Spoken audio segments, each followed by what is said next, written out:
Jejak Islam di Pulau Bangka kali ini mengetahui lebih dekat sejarah perkembangan Islam di wilayah Kemuja, Mendo Barat. Ketika mengkaji mengenai sejarah penyebaran agama Islam di Bangka Belitung, ada beberapa literasi yang menunjukkan beberapa bukti arkeologi mengenai proses awal perkembangannya. Melalui bukti-bukti itu juga menunjukkan banyak metode atau jalur mengenai masuknya Islam ke Bangka. Ketua Majelis Ulama Indonesia atau MUI Bangka Belitung Zayadi menyebutkan, jika sejarah menjelaskan adanya pengaruh dari tokoh kerajaan Johor pada pertengahan abad 17.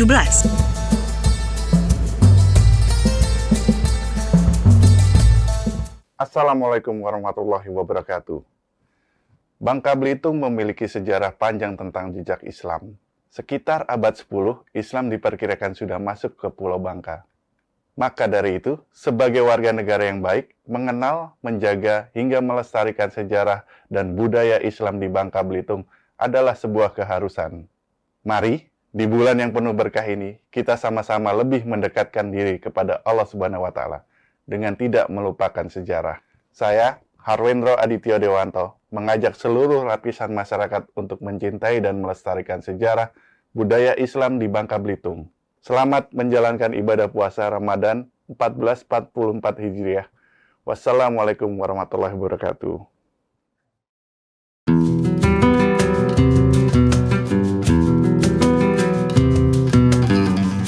Jika melihat perkembangan Islam Bangka saat ini tidak terlepas dari pengaruh besar tokoh-tokoh dari Kemuja, Mendo Barat, Kabupaten Bangka. Hal itu karena sejak zaman dahulu sudah banyak ulama yang berasal dari daerah tersebut belajar ilmu agama langsung ke Mekah sebelum mendakwahkan ilmunya ke tempat asalnya. Kalau kita melihat dari perkembangan Islam di Bangka Belitung, memang kalau di daerah Mendo Barat itu misalnya penyebaran Islam juga itu dari metode atau dari jalur ulama-ulama yang dulu belajar di Mekah dengan memakan waktu yang begitu lama, yang kita sebut dengan ulama naun di Mekah itu ya. Ulama naun di Mekah ini juga menjadi satu jalur tersendiri dalam penyebaran agama Islam di Pulau Bangka.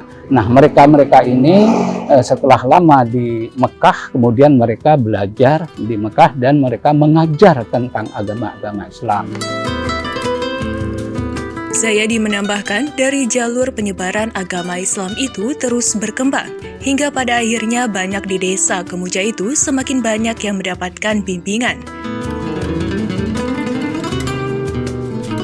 Di daerah Mendo Barat misalnya, kita banyak mengenal ulama-ulama yang dulu di Mendo Barat itu, yang dulu naun di Mekah dan mengajarkan ilmunya kepada murid-muridnya. Nah, kemudian para murid-murid ini membentuk sekolah-sekolah, itu misalnya sekolah Madrasah Diniyah itu di desa Kemuja. Diniyah Khairiyah itu adalah awal atau cikal bakalnya atau inspirasi terbentuknya pesantren Al-Islam Kemuja. Sebenarnya itu adalah turun-menurun dari belajar agama dari ulama-ulama yang naun di Mekah.